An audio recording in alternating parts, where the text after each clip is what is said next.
Now that you're somewhat familiar with the WordPress interface, we're going to jump down to the bottom of the menu here and edit some settings. Let's start with our general settings, which are the most basic controls over your WordPress site. So as you can see here, you can edit your site title and tagline at any time. Below that, you'll notice you can change your WordPress address as well as your site address. Now first, let me warn you that you almost never want to edit your WordPress address on this screen because it will break your site and lock you out unless you move your WordPress files to the new address immediately after changing that. Your site address is a little different. You would use that if you wanted your site homepage to be different from your WordPress homepage. So for instance, if your main site is example.net and you have WordPress installed at example.net/blog, you would enter example.net here. So when people click on your homepage link or your logo, they go back to the main site. That's kind of a rare use case, but it's nice to have if you need it. Most of the time though, you'll want to leave both of those fields alone. The email address here is where all of your administrative notifications go. So when WordPress updates automatically or when a new user is added, you'll be notified at this address. Speaking of users, you can specify here whether you want people to be able to register and join your site without you adding them yourself. And then you can choose the default role here. Subscriber is usually the smartest option because they have no editing privileges. Next, you can edit your time zone. Just choose a nearby city or the appropriate UTC offset. And then you can edit your date and time format. This determines how your site displays the date and time on your posts and comments and things like that. And then you can choose the day you want your week to start with. That's just an organizational thing based on your preference. And finally, you can change your site language. So now that we're finished with this page, we're going to go back over to the menu and take a look at the writing settings. The first thing you see here is the default post category. Whatever you select here will be assigned to any post that you don't assign at least one other category to. This will default to uncategorized, which I think makes a lot of sense for posts that haven't been categorized. But once you've added some categories, you can change that to whatever you like.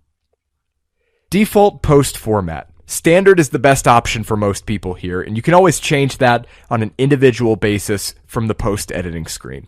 I know I'm glazing over this a little bit, but we will discuss post formats later in the course.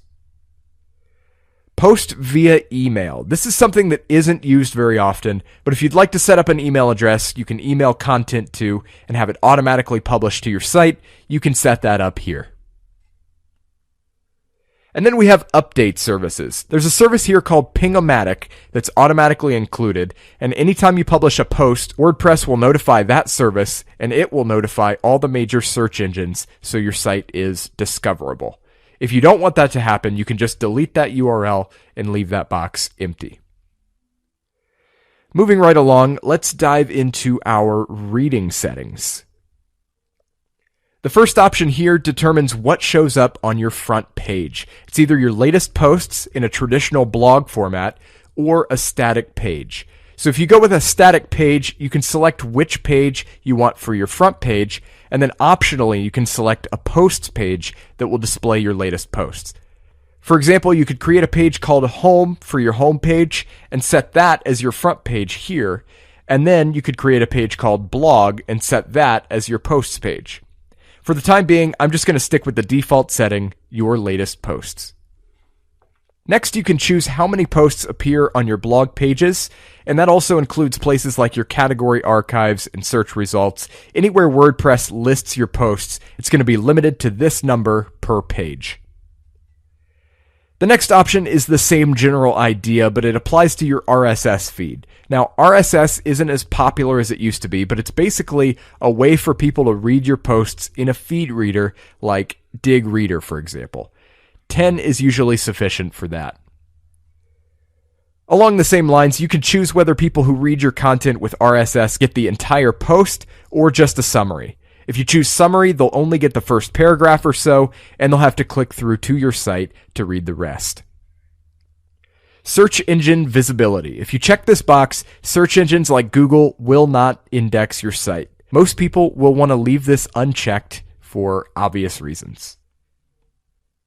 Next, we have discussion settings. These settings govern the comment system on your site. So first, we have the default article settings. This is what happens by default, but you can always override these options on an individual post. Attempt to notify any blogs linked to from the article, and allow link notifications from other blogs on new articles.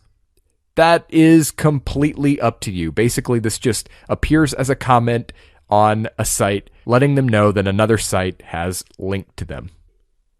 Allow people to post comments on new articles. This is the default setting for all new posts, but again, you can always override that and enable or disable comments on an individual post. Comment author must fill out name and email. If you uncheck that, it'll allow people to comment anonymously. Users must be registered and logged in to comment. Pretty self-explanatory, just adds another level of security to your site. Automatically close comments on articles older than 14 days, or whatever number you specify. If you enable that, comments will be open until the post is 14 days old, and then they will be closed automatically. Threaded or nested comments are basically where you have a reply to a reply to a reply to a reply, and you can choose how many levels of replies can happen.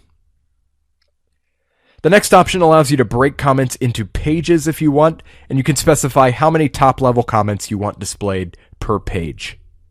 Next, you can choose what order to display your comments in, whether you want the oldest or the newest comments to be on top.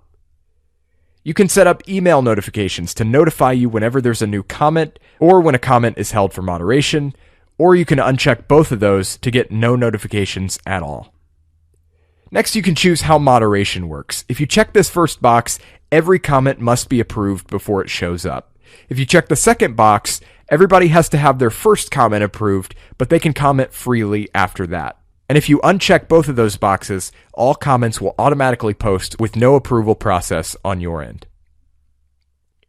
Hold a comment in the queue if it contains 2 or more links. This will help protect your site from spam, and I recommend you keep that at a maximum of 2. These 2 boxes are here for words, phrases, URLs, email addresses, and IP addresses that you'd like to flag automatically if they appear in a comment. So anything you add to this first box will hold a comment in your moderation queue, so you'll have to approve it before it goes live. The second box is for stuff where there's no chance of a false positive, because when anything in this box appears in a comment, the comment goes straight to the trash without even notifying you. At the bottom of this page, we have avatar settings. Pretty simple. Choose whether to show avatars, choose the maximum rating that's appropriate for your site, and choose a default avatar for people who may not have one. Media settings are super simple. When you're inserting an image into a post or a page, you have a few sizing options for how the image will be scaled and displayed. You can do full size, you can choose the exact dimensions, or you can go with one of these preset sizes, large, medium, and thumbnail. So you can set these dimensions to whatever works best for you, and you may want to return to this page in the future once you've kind of figured that out. Our final settings page is permalinks. This determines what the link structure for your site looks like. By default, it uses this plain option, example.net/?p=123, which is not very search engine friendly and not very human friendly either, because when I look at that, I have no idea what it is. So whenever I launch a new site, one of the first things I do is change the permalink structure to something that makes sense. My 2 favorites are post name, which is as simple and readable as it gets, and day and name, which includes the date of publication in the URL. As long as you've got the post name in your permalinks, the rest is totally up to you. And finally, you can also change the link structure for your category and tag URLs. So if I have a category called business, the page for that category would be example.net/category/business.